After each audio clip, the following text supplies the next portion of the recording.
Sonam J is 25 years old. Rising high above the Indus River, her village Tatmanchik is framed by marbleized brown and pink mountains and a vivid blue sky.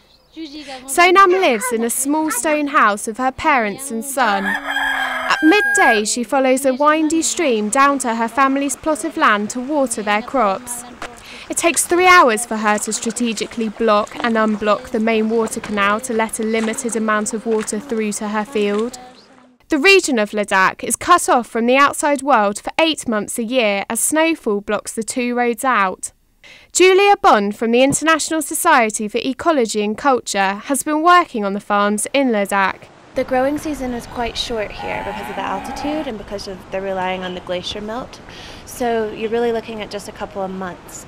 And in that time, they've devised really developed way to irrigate their fields. Traditionally, they're subsistence farmers, not relying on any sort of profit from export. And so that's the main thing, is that traditionally they're growing enough for themselves, their village, family, to last them on into the winter. With no nearby glacier, villagers in Tatmanchik rely entirely on snowfall to irrigate their fields and use for drinking water. In the last 3 years, Sonam has seen an increase in the amount of snowfall, which has meant she is watering her crops every week instead of every 3. However, villager Contre Gelson has seen a definite decline in snowfall over the years. During my childhood, I saw a lot of snowfall in winter. Then the snow stay up to the month of March. But for about 7-8 years, it is falling lesser snowfall. Then it melts easily. They don't stay for longer time in the village, also on the mountain. 3 years ago, Tatmanchik had hardly any snowfall. Tashi Rigson, another villager, speaks of the effects of water shortage on the village.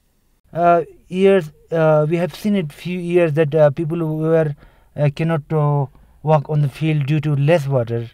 So that time we have 50% of the lands are just stays without water. But what do they blame for the changes in weather? Well, there is no point to be blamed. People are talking about environment. We have to if we plant, there will be more oxygen, but then at the same time there will be more rainfall. That's what village people are thinking. Stan Zanoja made a documentary on climate change in Ladakh and spoke to several villagers about the change. He said, "They never one single person says there is a climate change, but they just say there's lots of changing around us. We can't understand what it happened to us." This year, Sonam has sufficient water to grow her crops, but as water scarcities loom, how will these communities survive?